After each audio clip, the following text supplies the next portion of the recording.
76वें गणतंत्र दिवस के इस पावन पर्व पर मंच पर विराजमान आज के इस कार्यक्रम की अध्यक्षता कर रहे तहसीलदार लाडनू, डिप्टी साहब, SHO साहब, चेयरमैन साहब, वाइस चेयरमैन साहब, प्रधान जी, PMO साहब, सभी शिक्षा विभाग से वीडियो साहब, पधारे हुए सभी उपखंड अधिकारीगण, सभी पार्षद, सभी जनप्रतिनिधि, सैनिक कल्याण की ओर से पधारे सभी पूर्व सैनिकगण, यहाँ विराजमान सभी स्कूलों से आए प्यारे बच्चे, मैं अपनी ओर से सबसे पहले समस्त लाडनू वासियों को, देशवासियों को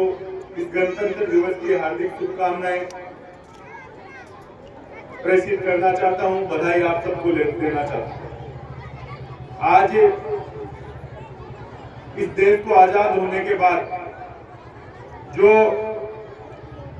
हमारा संविधान लागू हुआ उसको आज 76 वर्ष हो चुके हैं और हम लोग 76वां गणतंत्र दिवस पूरे देश में मनाया जा रहा है और हम सबको उससे पहले की जो इतिहास है उस पर जाना होगा। लंबे समय से भारत अनेक जो राजा महाराजा थे, अनेक मुगल थे, अंग्रेज थे, उनके अधीन रहा। लोकतंत्र यहाँ था नहीं, एक राजतंत्र की बेड़ियों में ये देश जकड़ा रहा और जब 1947 में ये देश आजाद हुआ, अंग्रेज जब देश छोड़कर गए, उस समय सबसे बड़ी समस्या और सबसे बड़ा चैलेंज इस देश के सामने ये था कि जब बड़े से बड़े देश, चाहे रशिया हो, चाहे हमारे आसपास के अन्य देश हो, वो देश जो जहां भी आजादी मिली उसके बाद एकजुट नहीं रह पाया, टुकड़ों में वो देश बंट गया। लेकिन उस समय हमारे जो देश के स्वतंत्रता सेनानी थे, नेता थे, उन्होंने ये तय किया कि ये देश एकजुट कैसे रहे। बाबा साहब भीमराव अंबेडकर के नेतृत्व में कमेटी बनी, उसने संविधान की रचना की और आज मैं समझता हूं कि चाहे नॉर्थ ईस्ट की समस्या रही हो, अनेक तरीके के, चाहे खालिस्तान की समस्या रही हो, और हर जगह बार बार इसको देश को टूटने की, देश को तोड़ने की अनेक कोशिशें इस देश में हुई, लेकिन आज भी हम लोग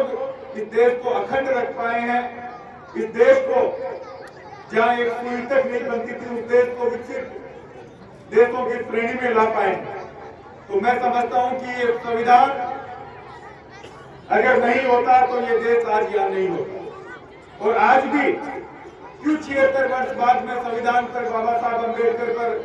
क्यों संसद में चर्चा हो रही है, क्यों इस देश में आज भी हर जगह बाबा साहब को याद किया जाता है, संविधान को आज भी सर से लगाया जाता है, क्योंकि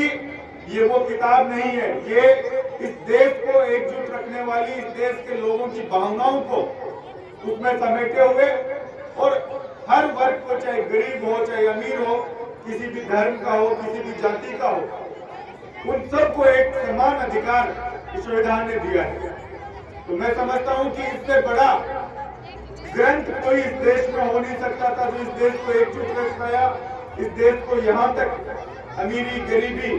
सभी से लड़कर इस देश को विकसित देशों की श्रेणी में रख पाया। मैं आज इस लाडनू में एक भव्य आयोजन हर बार की तरह हुआ है और लाडनू वासियों को भी जिस तरीके से आपने इस लाडनू को आगे बढ़ाने में अपना अग्रणी योगदान दिया है, मैं चाहूंगा कि हम लोग और अपना कर्तव्य समझकर इस लाडनू को और आगे लेके जाएं, इस लाडनू में और हम लोग विकास के काम करा पाए, इस लाडनू को और ऊंचाइयों पर ले जा पाए, स्वच्छ हम लोग रख पाए, शिक्षित हम लोग करें, स्वस्थ लाडनू रहे, इसकी ओर हम सबको लोगों को काम करना होगा। मैं मेरी ओर से पुनः नगर पालिका लाडनू के कर्मचारी और चेयरमैन साहब, वाइस चेयरमैन साहब सबको धन्यवाद देता हूं कि आपने बहुत ही शानदार आयोजन यहाँ करवाया और सभी उपखंड अधिकारी जिन्होंने अपनी लगन से इस लाडनू की शासन प्रशासन में अपना योगदान दे रहे हैं, इन सबको मैं मेरी ओर से धन्यवाद देता हूं और सभी लोगों को पुनः मैं गणतंत्र दिवस की अपनी ओर से शुभकामनाएं प्रेषित करता हूं। सबका धन्यवाद। जय हिंद, जय भारत।